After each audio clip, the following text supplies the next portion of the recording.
Yun. Well, baka hindi sila gano'n yung Love Team Era. Oo. But anyways, eto na. Isa sa mga kachika mo to, di ba? Si Rita? Rita Daniela, tumalon na! Sa bakura ng Viva. Ayon sa mga netizens, Sa bakura ng Viva. Kaya nga, ayon sa mga netizens, napuna rin nila na hindi nag-grow ang career ni Rita sa dati nitong network. Kaya kahit bumilang na mahigit 2 dekada, mas pinili talaga ngayon ang singer-actress na mag-over the backod sa iba. Sa tingin mo ba, aalago ba ang career? Ako feeling ko, naibigay naman sa kanya, no? Nag-acting, singing, pero meron tayong paniniwala na pag hanggang dyan lang. Ako ganun tingin Isa ko. sa pinakamahusay na artista itong sa panahon ngayon na si Rita Daniela. Di ba nung time nga na meron silang serye ni Bea Alonso? Okay. Di Ganda ba? ng Tsaka si character Carla niya doon. Bellana, ang galing-galing ni Rita Daniela.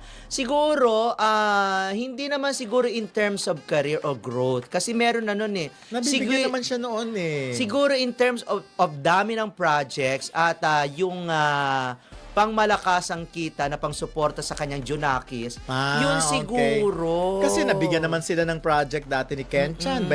Bongga rin naman yung character nila doon, yung tandem nila ni Ken Chan. Pero ganun talaga, yun nga, siguro kailangan. Ang gusto ba Kailangan nila niya yung talaga parang ng mas merong marami. regular na pinagkakitaan dahil ang Viva kasi marami silang platform ngayon, hindi nawawalan ng trabaho yung mga artista nila. Correct. Para nakukulangan pa nga sila eh. Doon sa mga veteranong artista katulad niya, 'di ba, si Claudine, meron siya ngayon kahit support lang siya doon kay Astin Olviga doon sa kanyang anthology. At least 'di ba visible itong si Claudine pagdating doon sa TV5, meron siyang Totoy Bato. Si Rufo May Quinto meron din ganyan.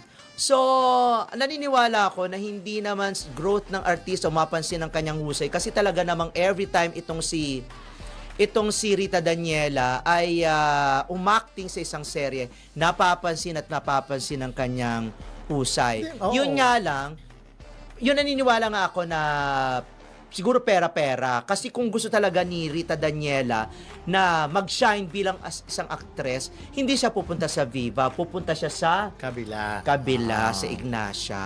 kung kukunin siya. Kaya Kung ang dami na kukunin kasi siya. artista doon. Pero again, akong stand ko dyan, nabigyan na naman siya ng chance noon. May mga, maraming character. So parang galit ka kay Hindi, parang marami mo siyang bet nagawa. si Marami siyang nagawa na rin na okay naman eh. Kaya lang, siguro, yun lang talaga. After mapanood, tapos na. Yun. Si Rita Daniela ay matagal nang kilala bilang isa sa mga homegrown talents ng GMA Network.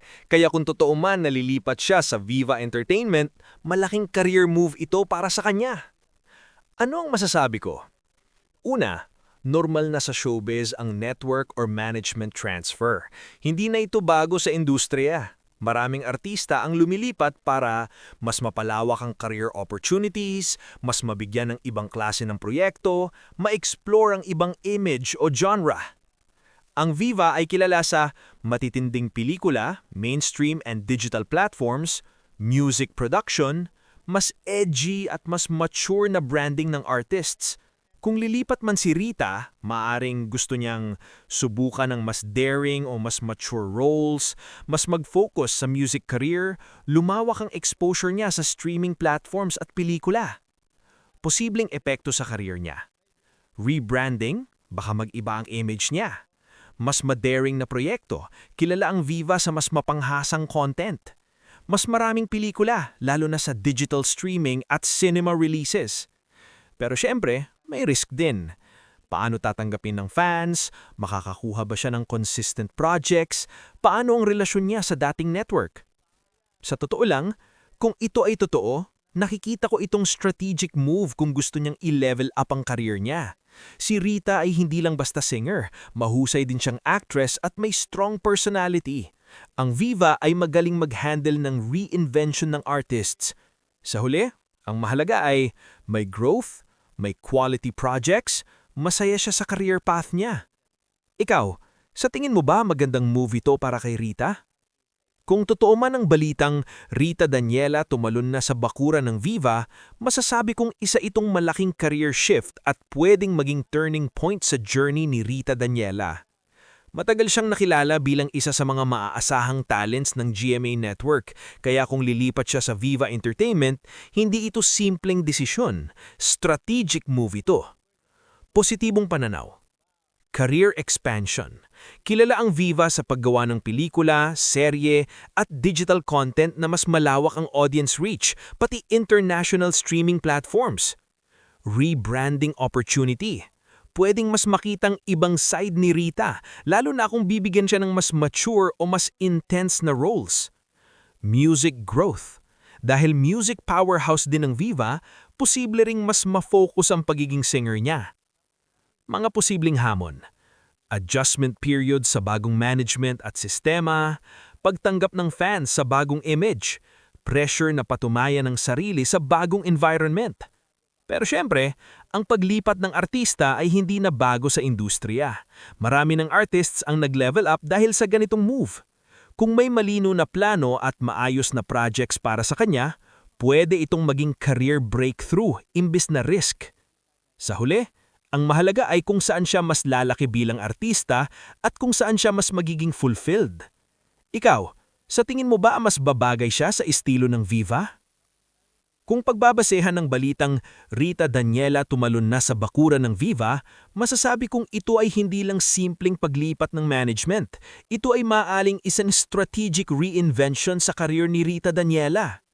Matagal nang nakilala si Rita bilang isa sa pinaka-versatile na artista ng GMA Network. Napatunayan niya ang sarili niya bilang singer, actress at performer. Kaya kung lilipat man siya sa Viva Entertainment, hindi ito simpleng desisyon. Malamang may mas malaking plano sa likod nito. Isang hakbang patungo sa mas malawak na mundo. Ang Viva ay kilala sa matitinding pelikula na may kakaibang tema, mas mature at minsan ay mas ma-daring na proyekto, malakas na presence sa digital streaming platforms, music production at artist development.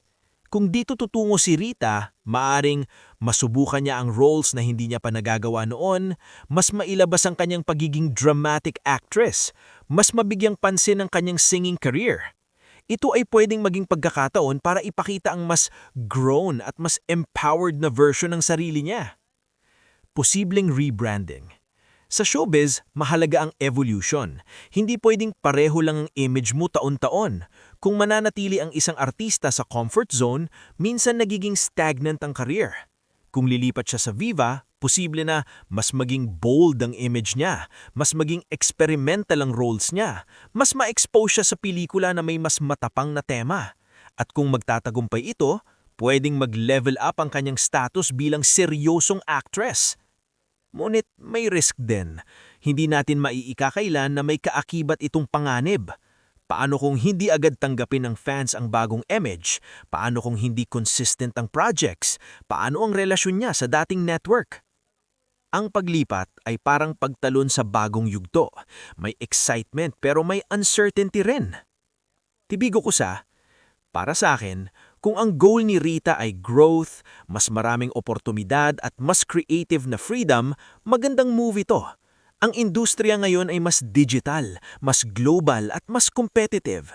Kailangan talaga ng artists na mag-adapt at mag-take ng calculated risks. At kung tutuusin, si Rita ay may talento, karisma at experience. Hindi siya baguhan na susugal ng walang laban. Kung may solid na plano ang management para sa kanya, pwede itong maging turning point sa career niya. Sa huli, ang pinakamahalaga ay hindi kung saan siya nakakontrata, kundi kung paano niya patuloy na patatunayan ang sarili niyang artista. Ikaw, sa tingin mo ba mas aangat ang career niya sa bagong bakuran?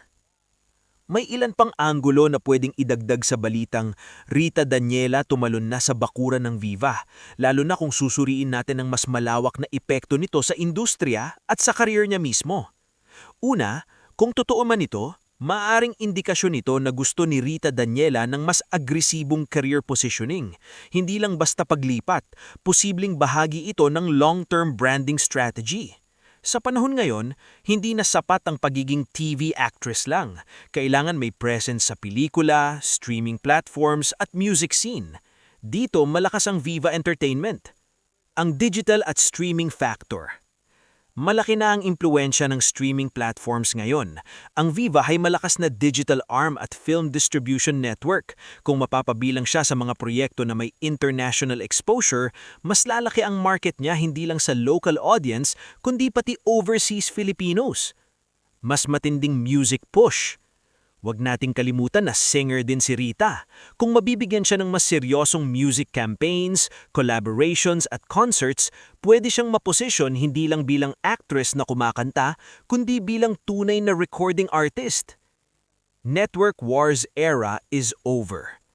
Isa pang mahalagang punto, hindi na ganun ka-strict ang dating network wars. Marami ng collaborations at mas open na ang industriya. Kaya ang paglipat mula sa dating tahanan niya sa GMA Network ay hindi na kasing bigat ng dati. Mas practical na ngayon ang career moves kesa sa loyalty-based decisions. Publicity at intriga. Sa totoo lang, ang ganitong balita ay nakakadagdag ng buzz. Ang curiosity ng publiko ay automatic na magbibigay ng spotlight sa kanya. Minsan, ang ganitong usapin ay bahagi rin ng momentong building para sa susunod niyang proyekto. Sa kabuuan, ang maidadagdag ko ay ito. Ang paglipat ay hindi lang simpleng pagtalon, maaaring itong simbolo ng bagong yugto, mas mature na branding at mas malawak na ambisyon. Ngayon, ang tunay na tanong ay, ano ang unang proyekto niya sa ilalim ng bagong bakuran? Doon talaga masusukat kung gaano kalaki ang magiging epekto ng move na ito.